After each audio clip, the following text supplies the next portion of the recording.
You're watching Good Morning Texas in high definition with Brenda Teal, Gary Cogill, and Amy Vanderoff. And welcome back. It has been 16 years now since a bomb ripped through the Murrah building in Oklahoma City, killing 168 people, including 19 children. Until September 11, 2001, it was the most destructive act of terrorism on American soil. There are a lot of similarities between those two acts of violence, and families affected by both continue to struggle to heal. This morning, Kari Watkins, the executive director of the Oklahoma City National Memorial, is here to talk about the healing process. Kari, good to have you. Good morning. Thanks for having me. Let me ask you, has Oklahoma City healed from the bombing? I think Oklahoma City has made remarkable progress over the last 15 years, 16 years. We have seen a resurgence in our downtown, a tax that we had passed prior to the bombing. It went on hold for a bit. And then you know, we brought in an NBA team that's going to be in Dallas a lot this week. And so I think we've seen remarkable progress in Oklahoma City. People who lost loved ones, I mean, that's an ongoing struggle they'll deal with the rest of their lives. Of course, Dallas has been touched by tragedy with President Kennedy killed here back in the early 60s. Dealey Plaza in Dallas, a place that forever defines a moment Americans always recall. What are some of the similarities between Dallas and Oklahoma City? Well, you know, we've actually worked with the staff at the Sixth Floor Museum quite a bit. I think what the two cities probably worry about, the Chamber of Commerce, is having the city defined by those moments, and really what you want to be defined by is how you reacted to those moments and how Texans reacted after the assassination of John F. Kennedy, and how Oklahoma City and Oklahoma reacted following the bombing. I think really set the stage for how people handle horrible tragedies and how you move forward. Kari, you've been quoted as saying the museum, it's not about a crime.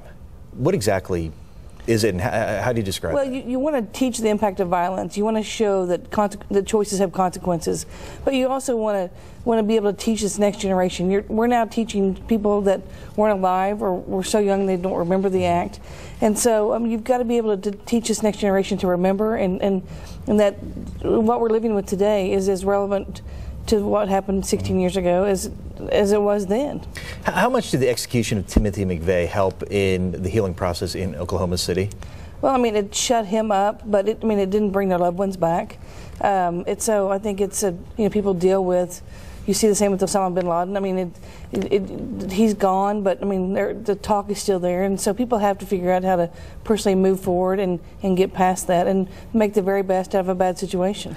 Speaking of Osama bin Laden, with his death recently, how do you think it will affect the families, specifically the families of September 11th that were affected? Well, I think it is justice. I mean, to them, they see justice served. I mean, we always say at the Memorial Museum that good will overcome evil. No matter what, we believe that good will overcome evil.